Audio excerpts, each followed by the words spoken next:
আসসালামু আলাইকুম। অষ্টম শ্রেণীর সুপ্রিয় শিক্ষার্থীবৃন্দ, আশা করছি তোমরা সকলে ভালো আছো। আজকে শুরু করব তোমাদের বাংলা বইয়ের গল্পের গঠন বুঝি। ঝোঁক, গল্পটি ভালো করে পড়ো, তারপর নিচের প্রশ্নগুলোর উত্তর দাও। কাজটি প্রথমে নিজে করো এবং পরে সহপাঠীদের সাথে আলোচনা করে প্রয়োজনে সংশোধন করো।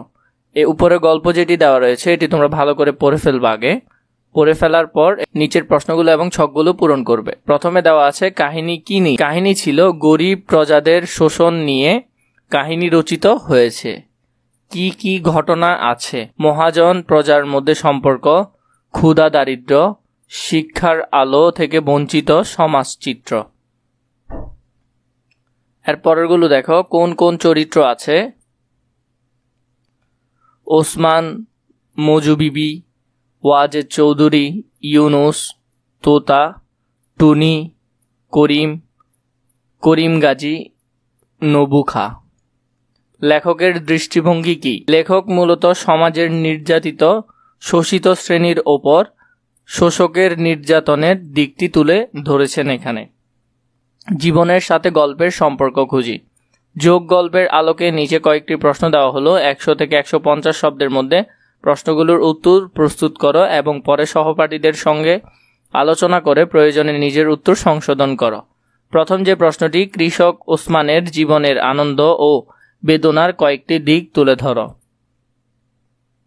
কৃষক ওসমানের জীবনে যেমন আনন্দময় দিক আছে তেমনি বেদনার দিকও রয়েছে। যদিও তার জীবনে আনন্দের চেয়ে বেদনার ভাগই বেশি। তার জীবনে আনন্দময় দিক হলো পারিবারিকভাবে ওসমান বেশ সুখী। অভাব দরিদ্র পীড়িত সংসারের মাঝেও তার স্ত্রীকে আমরা পতিপরায়ণতা হিসেবে দেখতে পাই। অন্যদিকে তার জীবনে দুঃখের জয় ছিল প্রখর। মহাজনের পোষণ নিষ্পেষণে তার জীবন, সে তার ফসলের ন্যায্য অধিকার পায়নি। 2 নম্বর প্রশ্নে, 10 বছর বয়সী তোতা তার পিতা ওসমানের সঙ্গে কাজ করে। এই ব্যাপারে তোমার মতামত কি? তোতার যে সমাজে জন্ম সেটি একটি পোষণ জর্জরিত সমাজ। ক্ষুধা দরিদ্র পীড়িত সমাজে ক্ষুধার অন্ন জাগাতেই পরিবারের হিমশিম খায়। তোতা স্কুলে ভর্তি হলেও ঠিকমতো পড়তে পারে না। পিতা ওসমানকে সাংসারিক ও কৃষিকাজে সাহায্য করে। আসলে তার যেরকম পড়াশোনার সুযোগ পাওয়ার কথা ছিল তা সে পায়নি। 10 বছর বয়সী তোতা যে সমাজে বাস করে সেই সমাজ ব্যবস্থা পাল্টাতে হবে, তবেই তার মতো শিশুদের শিক্ষা নিশ্চিত হবে। 3 নম্বর দেখো, রক্ত চুষা খাইছে হজম করতে দিমু না, যা থাকে কপালে। কে কেন বলেছে ব্যাখ্যা করো। ওসমান ওয়াজেদ চৌধুরী বর্গা চাষি। সে জমির ফসলের 3 ভাগের 2 ভাগ পায়। একবার জমির বন্দোবস্তের কথা বলে জমির মালিক ওয়াজেদ চৌধুরী ওসমানের টিপসই নিয়ে রাখে। ফসল তোলার সময় ওয়াজেদ চৌধুরীর লোক 2 ভাগ দাবি করলে ওসমানের কারণ জানতে চায়। মালিক পক্ষ মিথ্যা ঋণের প্রসঙ্গ এনে ওসমানের টিপসই দেখায়।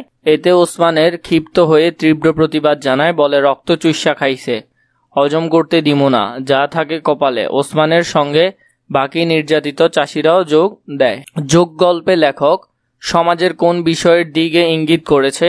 এই কাহিনীর সঙ্গে বাস্তব জীবনের কোনো সাদৃশ্য তোমার চোখে পড়ে কিনা? আমাদের গ্রামে অথর চক্রবর্তী বিশিষ্ট জোতদার মহাজন। তিনি গ্রামের গরিব প্রজাদের সাহায্যের নামে তাদের চওড়া সুদে ধার দেন। পরবর্তীতে সুদের টাকা শোধ করতে করতে কৃষকদের নাজেহাল অবস্থা হয়ে যায়। এভাবে বহু কৃষক ঘরবাড়ি ভিটামাটি